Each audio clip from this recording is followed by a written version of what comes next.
السلام علیکم ورحمۃ اللہ وبرکاتہ۔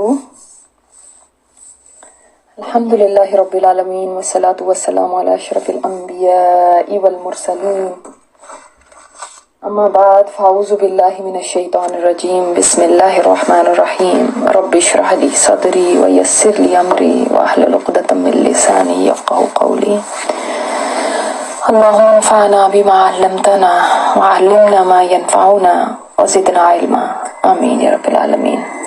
ایک جو ہم نے سیریز شروع کی ہوئی ہے، وہ بھی مقصد یہی ہے کہ ہمیں ہماری آخرت یاد رہے، ہم غفلت سے جاگیں۔ تو آج دیکھتے ہیں اگلی قسط اپنی اس سیریز کی، دنیا کے مسافر۔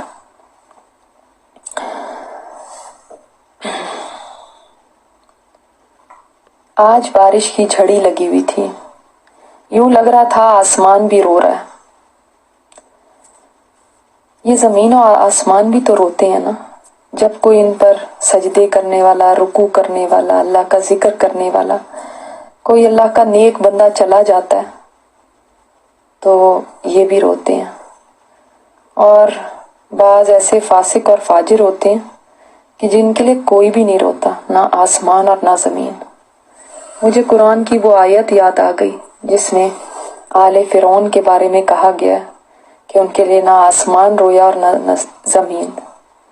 کتنے بد نصیب لوگ ہوتے ہیں وہ۔ میں تیزی سے قدم اٹھاتا ہوا ہسپتال میں داخل ہوا۔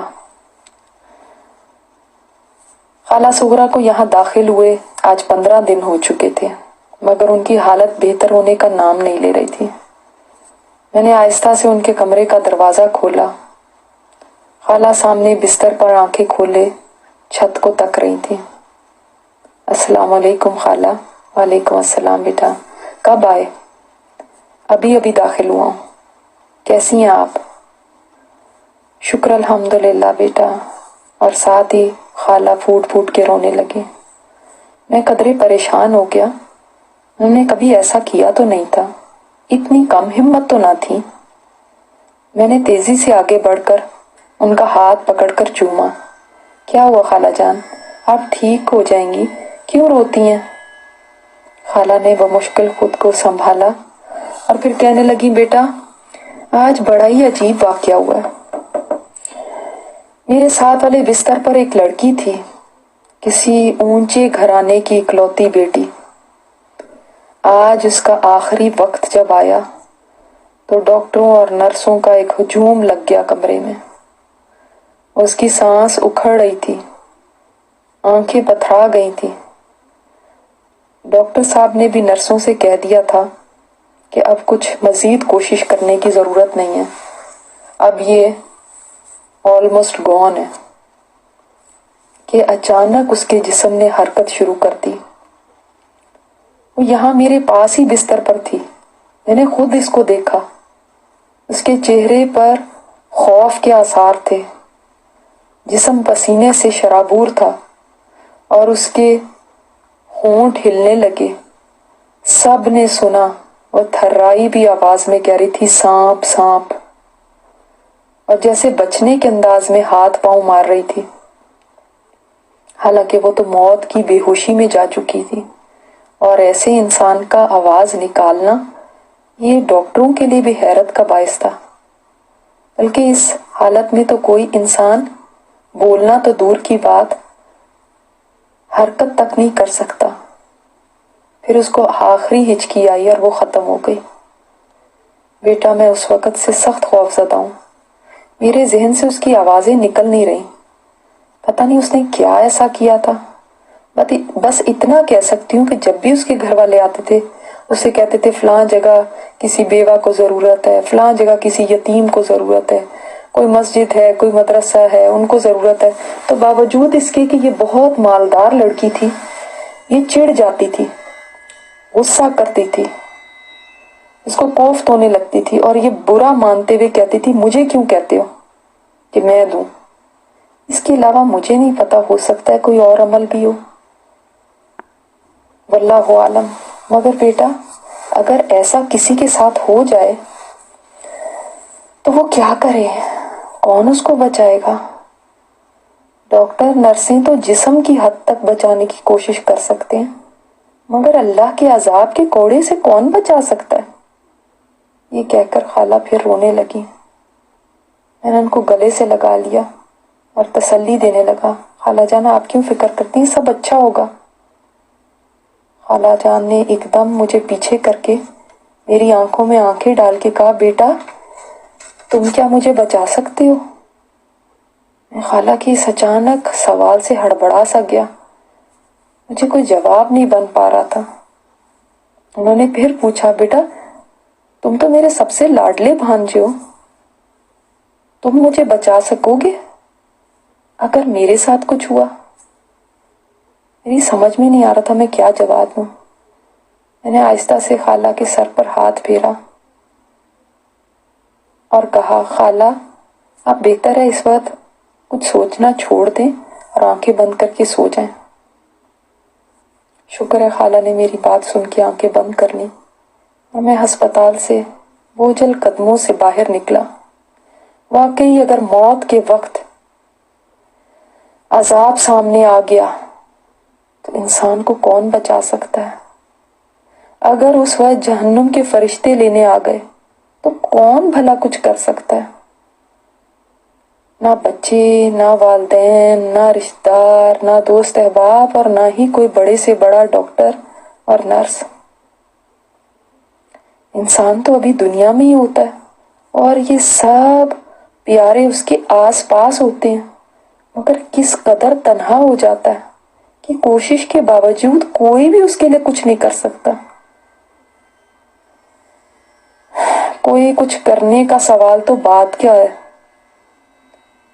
لوگ تو یہ بھی نہیں جان سکتے کہ جانے والا کس حال سے گزر رہا ہے۔ یہ تو صرف وہ جانے والا جانتا ہے یا اس کا رب جانتا ہے۔ قریب کھڑے ہاتھ پکڑنے والے انسان کو بھی پتہ نہیں ہوتا کہ جانے والے پر گزر کیا رہی ہے، مگر عرش پر موجود رب کو ساری خبر ہوتی ہے، ایک ایک کیفیت کی جس سے وہ گزر رہا ہے۔ جس نے اپنی موت کے وقت سانپ دیکھ لیے اس کے لیے اس سے آگے نہ جانے کیا ہوگا۔ میں اپنی سوچوں میں کب گاڑی میں بیٹھا اور کب اپنی درسگاہ تک پہنچ گیا۔ مجھے تو آج یہاں آنا بھی نہیں تھا، میں تو گھر جانے والا تھا۔ پتہ نہیں کب میں نے گاڑی ادھر موڑی، چلو اب آ ہی گیا ہوں تو ایک چکر لگا لیتا ہوں۔ میں نے اپنی درسگاہ میں داخل ہوتے ہوئے اپنے ساتھیوں کو سلام کیا۔ کچھ دور چلنے کے بعد ایک ٹیلا سا نظر آیا، میں اس پر جا کے بیٹھ گیا۔ یہ میری محبوب جگہ تھی، یہاں سے دور دور تک سب نظر آتا تھا، ہر طرف سناٹا تھا، خاموشی تھی، حتیٰ کہ مجھے اپنی سانس کی آواز بھی خود آ رہی تھی۔ میں نے تمام قبروں پر نظر دوڑائی، ایک قبر میری نظر کے آگے جیسے ٹک گئی ہو۔ اس کے بارے میں بابا جی نے بتایا تھا، اس کے ساتھ بہت بڑی بڑی گاڑیوں والے لوگ آئے تھے۔ روبی میر 1950 سے 2010 تک 60 سال اتنی زندگی ملی اس کو۔ 60 سال تو کافی ہونے چاہیے۔ میرے ذہن میں ابھی یہ بات تھی کہ اچانک ایک آواز میرے کانوں میں پڑی، ہاں 60 سال بہت ہوتے ہیں مگر اس کے لیے جو سبق لینا چاہے۔ میں چونک گیا۔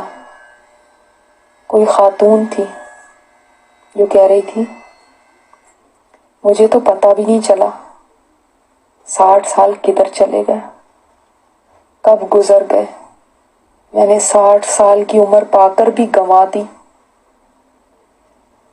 اتنا وقت مجھے ملا مگر مجھے کبھی خیال کیوں نہیں آیا تھا؟ کیوں میں پاگل ہوئی پڑی تھی؟ کیوں میری ڈھلتی عمر مجھے غفلت سے جگانے کا باعث نہیں بنی؟ میں نے خود کو خود دھوکہ دیا کہ میں تو بہت جوان ہوں، بہت فٹ ہوں، اب سوچتی ہوں کیا مجھے نظر نہیں آ رہا تھا کہ میں اور کتنا جی لوں گی. ہر سال میری زندگی سے کم ہو رہا تھا، لیکن مجھے ایسے لگتا تھا کہ میں 40 سے 50 اور 50 سے 60 کی نہیں ہوئی، بلکہ ابھی تک 20 کی ہی ہوں. مجھے نفرت تھی کہ کوئی مجھے باجی کہے، آنٹی کہے. جانتے ہو کیوں؟ اس لیے کہ میں اس دھوکے سے خود کو نکالنا ہی نہیں چاہتی تھی کہ میری عمر بڑھ رہی ہے. میں انہی خیالوں میں رہنا چاہتی تھی جو جوانی کے تھے. اسی وجہ سے دنیا سے جانے کا کبھی خیال ہی نہیں آیا تھا کہ مجھے بھی چلے جانا.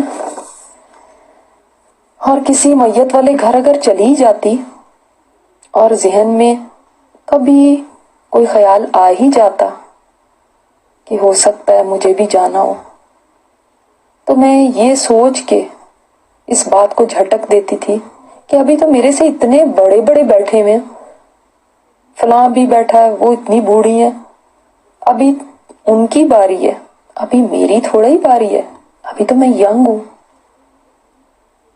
میں نے اسی سوچ سے لوگوں کو تو دھوکہ دیا ہی ہوا تھا. زبردست ڈریسنگ کرتی تھی، میک اپ کرتی تھی، اپنے آپ کو مینٹین کر کے رکھا تھا. مگر افسوس یہ ہے کہ یہ دھوکہ دوسروں کو نہیں، اپنے آپ کو دیا تھا.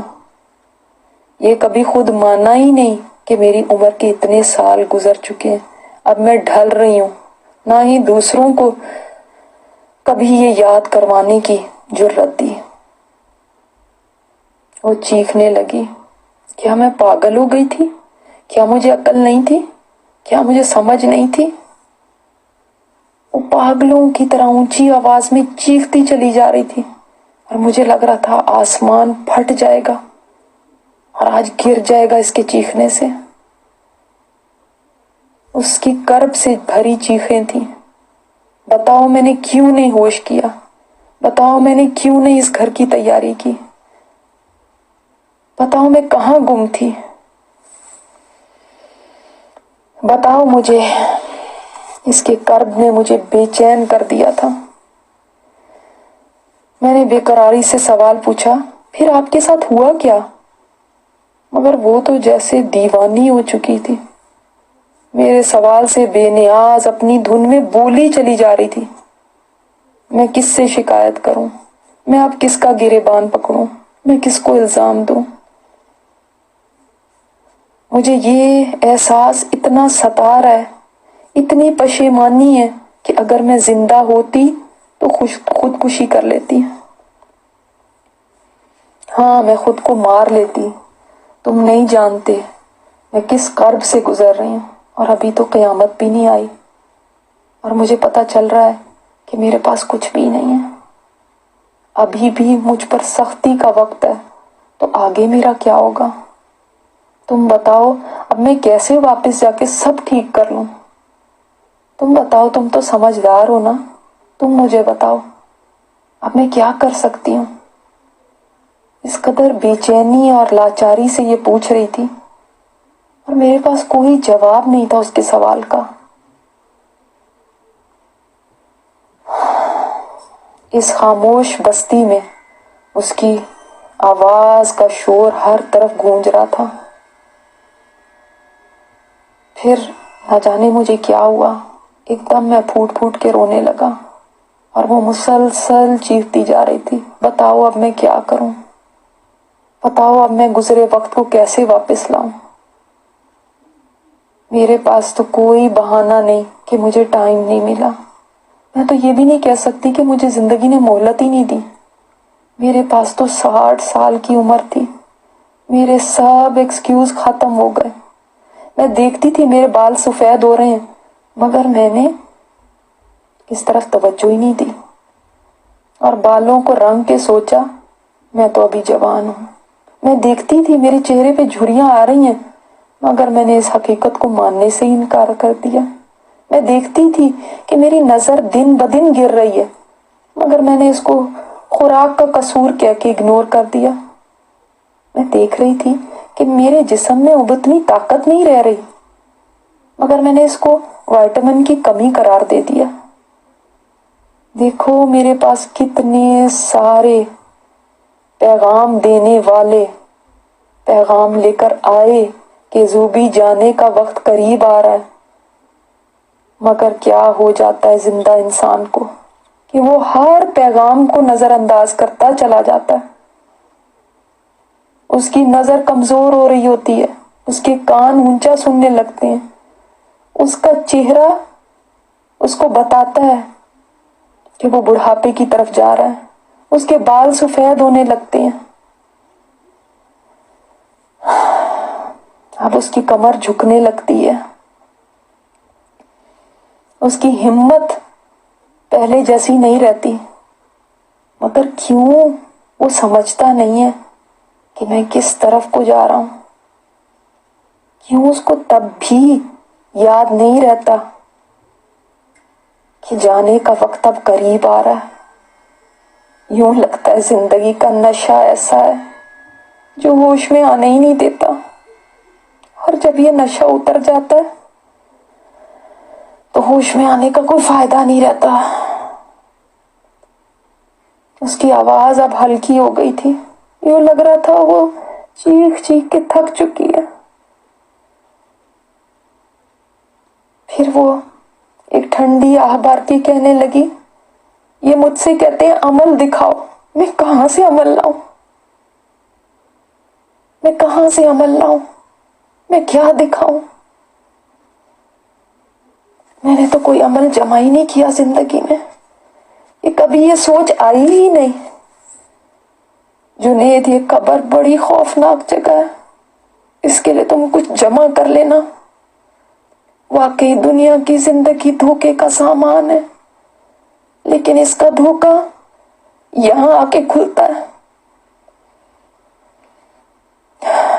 جتنا بھی کوئی یاد کرا دے کہ یہ دھوکا ہے، مگر انسان کو اس وقت یقین نہیں آتا جب تک غیب کا پردہ نہیں اٹھ جاتا، جب تک موت سامنے نہیں آ کے کھڑی ہو جاتی۔ میں وہ تھی جس کے سامنے کوئی مرنے کا ذکر کرتا تھا نا تو اس کو کھانے کو دوڑتی تھی کہ تمہیں کوئی اور بات نہیں آتی کیا؟ یہی ٹاپک آتا ہے؟ زندگی ایک بار ملی ہے، کھاؤ پیو مزہ کرو، یہ سنو ڈپریشن کی باتیں مت کیا کرو، سارا ماحول خراب ہو جاتا ہے۔ پھر وہ کھوکھلی سی ہنسی ہنسی، ہاں ہاں ہاں، کھاؤ پیو مزہ کرو اور بھولے رہو، بھولے رہو اور بھولے رہو۔ انسان بھول جاتا ہے، بلا ان ربہ کان بہ بصیرا، تمہارا رب تو تمہیں دیکھ رہا تھا نا۔ مجھے سمجھ نہیں آ رہی تھی کہ وہ ہنس رہی ہے یا رو رہی ہے، مسلسل کہی جا رہی تھی ہاں بس کھاؤ پیو مزہ کرو، کھاؤ پیو مزہ کرو، یہی تکرار کیے جا رہی تھی۔ اور پھر وہ پھوٹ پھوٹ کے رونے لگی، یہ آواز دور ہٹنے لگی اور دور ہوتے ہوتے فضا میں کہیں گم ہو گئی، اور میرے تو گویا ہونٹ ہی سل گئے تھے، ایسا لگتا تھا آج کے بعد میں کبھی نہیں بول سکوں گا۔ میں آہستہ سے وہاں سے اٹھا اور ان مکینوں پر ایک نظر ڈالی، ان میں سے اکثریت دھوکا کھا چکی تھی، کم ہی کوئی تھا جس نے دھوکے کو پہچان کر اس سے جان چھڑا لی تھی۔ اکثریت جانتے بوجھتے دھوکے میں پڑی رہی اور یہاں پہنچ گئی۔ اللہ تعالیٰ ہمیں سب کو سمجھ عطا فرمائے اور اس زندگی میں اپنے لیے کچھ کرنے کی توفیق عطا فرمائے۔